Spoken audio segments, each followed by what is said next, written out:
Alors juste un point de détail là, que j'étais en train d'expliquer, je pense que c'est important pour tout le monde.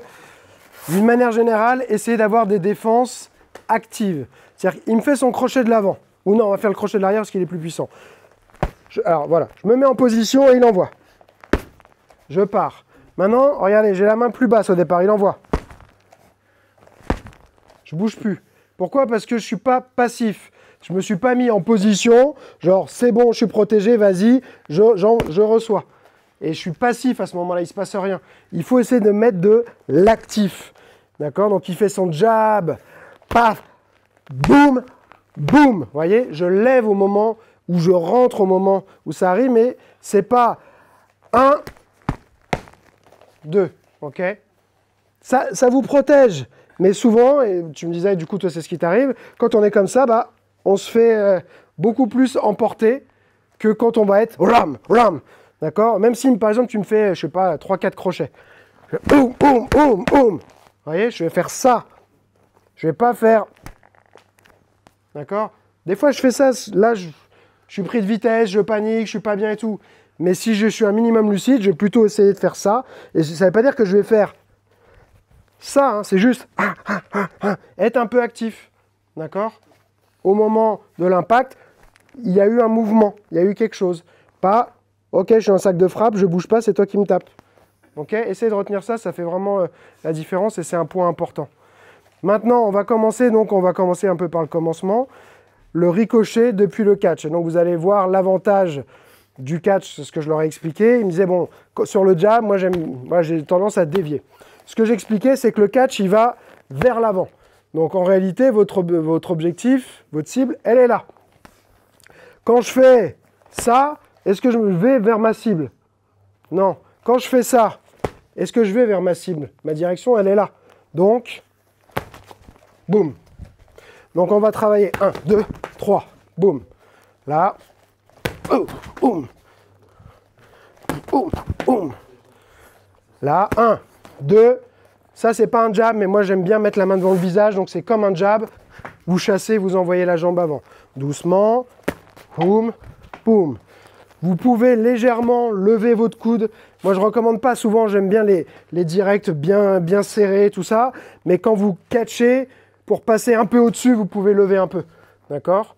Mais l'idée, c'est légèrement, après avoir bloqué, je mets légèrement vers le bas, mais dans l'idée que je vais contrer. Si je n'ai pas mon contre, mon catch, il ne va pas vers le bas. Il va légèrement rabaisser un peu vers le bas. Donc ça va ressembler à la patte de chat qui fait ça, sauf que moi je vais avoir ça plus, d'accord? Boum, là, boum, boum, low kick intérieur, et je me replace. 1, 2, 3, et je suis revenu. Est-ce que ça va pour tout le monde? Celui-là, quand vous l'avez, vous allez le placer tout le temps. il a fait le blasé tout le temps. Parce que oui, c'est en fait, ouais, c'est hyper chiant. D'accord? Les réponses du côté de l'attaque, c'est beaucoup plus dur. C'est-à-dire qu'il m'envoie un jab, je renvoie de l'autre côté, c'est facile. Il envoie là, c'est dur. Il envoie un jab, je viens chercher là, ce qu'a fait un peu Ngannou, Joshua aussi, et ce qu'on voit souvent des KO comme ça. Ils sont, pourtant, on se dit, ils sont la tête à l'intérieur, c'est dangereux et tout. Mais en fait, c'est le fait que ça arrive du côté de l'attaque. Très, très dur à défendre et hyper surprenant. Et bah, qui dit surprenant dit je ne le vois pas venir et donc je ne me prépare pas pour l'impact. Je n'ai pas le temps d'absorber et je prends plein fouet. Plein fouet, pas plein fouet. C'est un nouveau mot, plein pot. C'est plein pot et plein fouet, plein fouet. D'accord? Donc voilà, remise du même côté que l'attaque, c'est assez cool. Ok? Ça va pour tout le monde? Catch, cross, pas chasser, low kick intérieur et on reprend sa posture. Plusieurs points importants. Donc j'ai eu mon catch, j'envoie mon cross. Déjà sur votre cross, essayez d'envoyer la rotation du corps, d'accord? On ne fait pas ça, et vous voyez là, il ne s'est rien passé en bas. Ça part d'en bas, hein, on frappe avec ses poings, mais l'origine elle est en bas, d'accord? Donc c'est ça. De là, mon corps a tourné par là, pour frapper avec de la puissance, je vais le tourner dans l'autre sens. Là, d'accord? Parce qu'il y en a, en fait, je vois, ça ne bouge pas, c'est que ça fait. Donc il n'y a pas eu de rotation ni dans un sens ni dans l'autre. Parfois, il y a ça et il y a la rotation à la fin. Mais comme vous n'avez pas tourné d'abord dans l'autre sens, c'est toujours moins puissant. C'est comme, votre crosse, c'est comme si vous armiez votre coup de pied, en fait. D'accord? Autre point important, c'est mes jambes avancent, mon buste recule.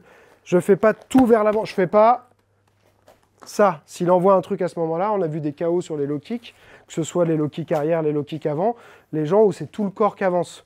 Moi, je vais faire ça, mes jambes elles vont aller vers l'avant, mais mon buste, il va aller vers l'arrière.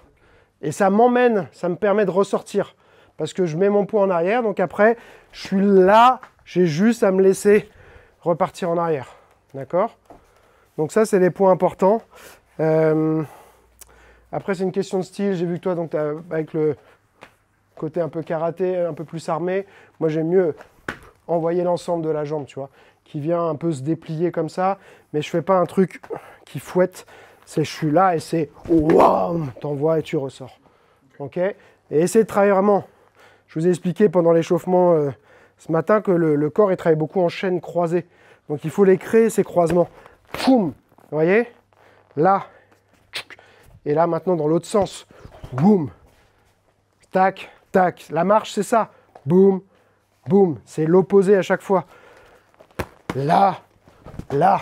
Ok? Ça va ou pas? Donc, poids vers l'arrière sur le low kick pour ne pas se faire contrer. La main qui part comme un jab, mais qui est surtout là, soit pour lui faire croire que c'est une attaque, mais surtout pour le gêner. Même s'il y avait une attaque, ça va le gêner, mais lui, il va croire qu'il y a quelque chose qui arrive. Et souvent, il ne va pas voir ce qui se passe en bas. OK? Donc, presque la même chose. Il envoie son jab, je catch, je cross, je viens chasser. Cette fois, je vais reposer derrière, je vais changer de garde. Pas les changements de garde.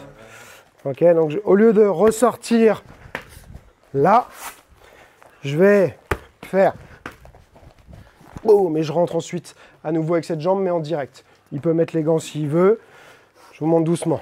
1, 2, 3, je repose derrière. Mais je viens rentrer avec ma jambe arrière, enfin, celle qui était devant au départ, mais qui est momentanément derrière. Boum, je rentre. Boum, je ressors. Boum, je lui fais croire que j'ai fini, je reviens en fait ici.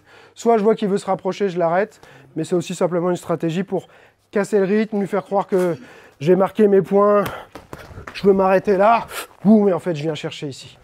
D'accord? Plutôt coup de pied poussant, donc bien vers l'avant. Ok? Doucement. Même départ. Je repose derrière. Boum, je reviens et je repose devant. Je suis revenu dans ma garde. Est-ce que ça vous va? Ouais? Plutôt pointe. Enfin, bol du pied, quoi. On relève les orteils pour ne pas s'éclater les orteils. Et on vient pousser ici, quoi. Là, d'accord? On peut talon, mais talon, ça te fait lever vachement les orteils vers le haut. Tu as plus de chances de te prendre un coude aussi, tu vois. Et tu es un peu plus court. Le fait d'allonger le pied, ça te donne de la distance aussi. Tu fais une extension comme ça, complète. Ok? Paf, paf, je ressors. Ici, je feinte. Blam, et je rentre en crochet. Donc, si j'ai fait... S'il a quelques fois... Avant, par exemple, je peux très bien... je sais pas, il vient me faire un jab, je change de garde, et je lui ai rentré, boum. Je fais ça plusieurs fois exprès. Ou on a fait ça, tac, je change de garde et je lui envoie à chaque fois un front kick. Cette fois, ben lui, il va croire que c'est ça, donc je suis là, boum, et je rentre ici. Je feinte le front kick, pardon. Donc, boum, et je rentre. D'accord? Là, doucement, bah, bah, je pose derrière de là, je fais croire que j'y vais, et je rentre en crochet. Après, je pourrais continuer en bas si je veux, mais on va s'arrêter là, ce sera déjà assez compliqué. Donc, pose derrière, boum, feinte, me rentre en crochet. J'ai repris ma garde, d'accord? Ça va ou pas? Après, ce genre de feinte, comme je vous ai dit, ça se base beaucoup sur le précédent. Je l'ai éduqué déjà au fait que j'aimais bien mettre des front kicks ou que j'aimais bien changer de garde et renvoyer un front kick après. Et ça marche même sans, mais ça marchera mieux si vous lui avez fait quelques fois ce truc-là et puis d'un seul coup vous êtes là et vous faites boum et vous envoyez là. Il va, je sais pas, il va vouloir chasser ou boum et là ça rentre, d'accord? Boum, boum, boum, boum. Moi souvent j'aime bien mettre un petit moment de suspension. C'est que je fais pas, c'est que je fais boum. voyez, je reste un peu en suspension, je veux lui montrer. Et je rentre. Là, ok? Avant de continuer, je voulais te dire un truc, je ne sais pas si tu as remarqué, mais ça fait des années que j'ai désactivé les publicités sur mes vidéos YouTube, je refuse les demandes de sponsoring, mais par contre, je vais faire quand même mon auto-promo pour ma plateforme, le Jedi Club. C'est le Netflix des arts martiaux, des sports de combat, qui retrouve des entraînements complets à suivre en temps réel, aussi bien pour les débutants que les avancés, en boxe anglaise, en kickboxing, donc différentes formes de boxe pied-point, en Wing Chun, en prépa physique, souplesse, mobilité. C'est des entraînements qui t'as pas à te prendre la tête. Si tu veux t'entraîner en solo et progresser rapidement, tu as juste à suivre mes entraînements qui sont structurés de manière à t'amener à une vraie progression. Tu peux faire un essai gratuitement pendant 7 jours. Le lien est dans la description. Fonce!